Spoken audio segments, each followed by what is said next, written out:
तो हेलो मेरे प्यारे दोस्तों, कैसे हैं आप सब। मैं आशा करता हूँ आप लोग बिल्कुल ठीक होंगे। तो यह कहानी एक सच्ची घटना पे आधारित है। अगर कहानी आप लोगों को थोड़ा सा भी पसंद आता है तो यह वीडियो को एक लाइक कर दें और मेरे यह छोटे से चैनल को आप लोग सब्सक्राइब कर दें। आइए कहानी को शुरू करते हैं। ये बात करीबन 12 साल पुरानी है, पर आज भी जब ठंडी हवा चलती है तो मेरे रीढ़ के हड्डी में एक सिहरन दौड़ जाती है। मैं और मेरा दोस्त रवि उसके पुश्तैनी कस्बे गए थे। वहाँ एक पुरानी हवेली थी जो सालों से बंद पड़ी थी।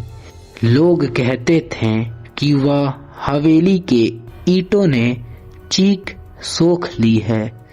रवि ने मुझसे कहा था, आज तुझे वह दिखाऊंगा जिसे देखकर तू खुदा को याद करने लगेगा।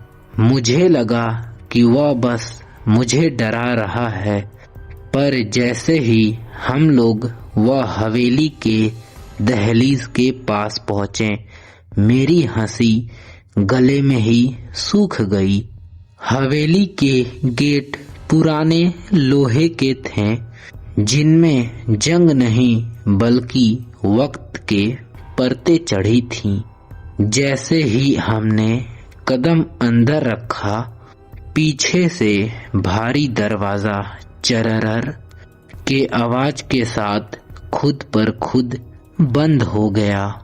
हवा में एक अजीब सी महक थी, पुरानी किताबों, सूखी लकड़ियों और मौत की। रवि के चेहरे पर वह पुरानी शरारत नहीं थी। वह चुपचाप मुझे हवेली के सबसे अंधेरे कोने के पास ले गया। वहाँ एक लकड़ी का पुराना दरवाजा था। उस पे पीतल का एक भारी ताला लटका था, जिस पर अजीब सी आकृतियां बनी थी। रवि की आवाज फुसफुसाहट में बदल गई। तारांकन, यही है वह कमरा। 40 साल पहले मेरे दादाजी की मुनीम की यहीं पे मौत हुई थी। कहते हैं उसे इसी कमरे में जिंदा दफन किया गया था, पर जब दरवाजा खुला तो लाश गायब थी। मेरे रोंगटे खड़े हो गए। तो मैंने पूछा, इसे बंद क्यों रखा गया है? तो रवि ने मेरी आंखों में देखते हुए कहा, ताकि जो अंदर है वह बाहर ना आ सके। इंसानी फितरत भी अजीब है। डर जितना गहरा होता है, उसे आजमाने की चाहत उतनी ही बढ़ जाती है।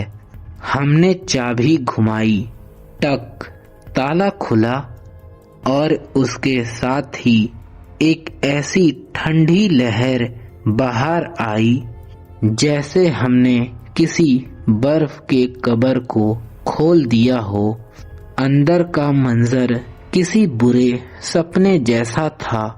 फर्श पर धूल की मोटी परत थी, लेकिन दीवालों पर इंसानी नाखूनों के निशान थे, गहरे, खूनी और बेतरतीब, जैसे किसी ने आखिरी वक्त में बाहर निकलने के लिए पत्थर तक को खुरच दिया हो।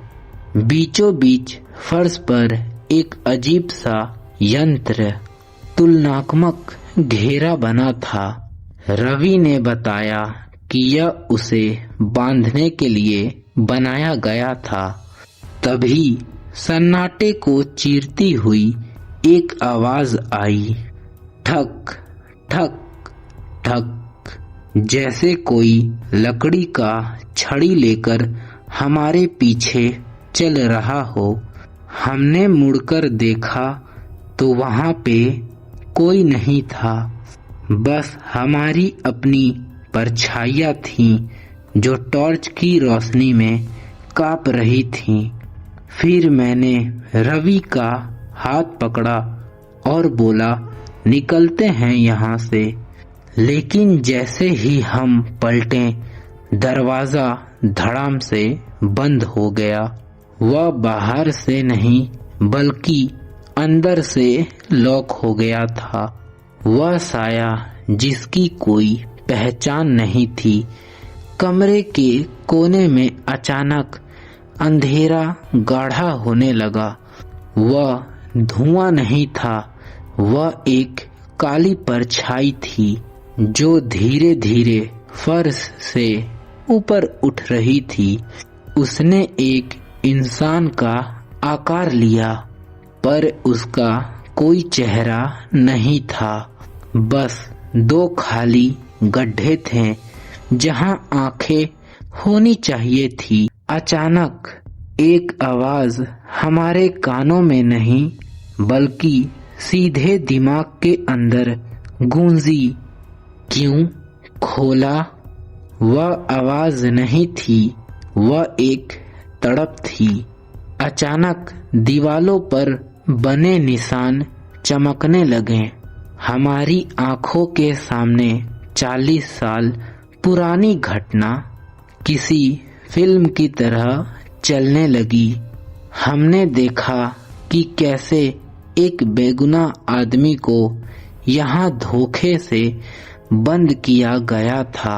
हमने उसकी आखिरी सांसें सुनी और उसका पागलपन देखा।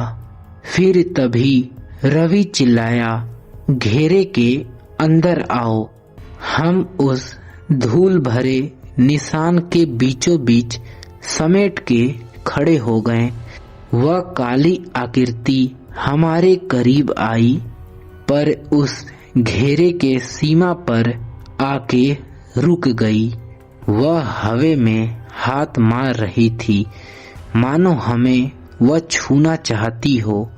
वह बार बार फुसफुसा रही थी, मत जाओ, मैं यहाँ बहुत अकेला हूँ, मेरे साथ रुक जाओ।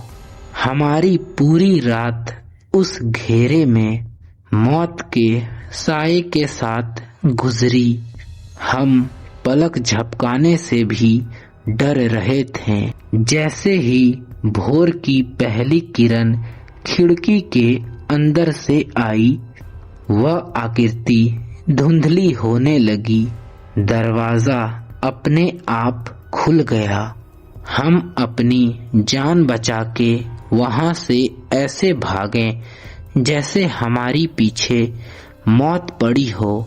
जब हम हवेली से बाहर निकलकर हाँफ रहे थे, तो फिर मैंने हिम्मत जुटा के हवेली के खिड़की के पास देखा। धूल भरी खिड़की के पीछे वही धुंधला साया खड़ा था। वह हमें देख रहा था या शायद हमारा इंतजार कर रहा था। आज भी जब मैं किसी बंद कमरे के सामने से गुजरता हूँ, तो मुझे वही ठक ठक सुनाई देती है। और कभी कभी जब नींद गहरी नहीं होती, तो वही बेआवाज शब्द सुनाई देते हैं, तारांकन वापस आओ, मैं अकेला हूँ। तो यह कहानी यहीं पे समाप्त होती है। अगर मेरे कहानी को आप लोग अंत तक सुने हैं, तो प्लीज कमेंट बॉक्स में एक प्यारा सा कमेंट कर दीजिएगा, ताकि मैं अगला कहानी इससे भी बेहतरीन और डरावनी ला सकूं। तो आज के लिए इतना ही। मिलते हैं नेक्स्ट वीडियो में। Bye bye.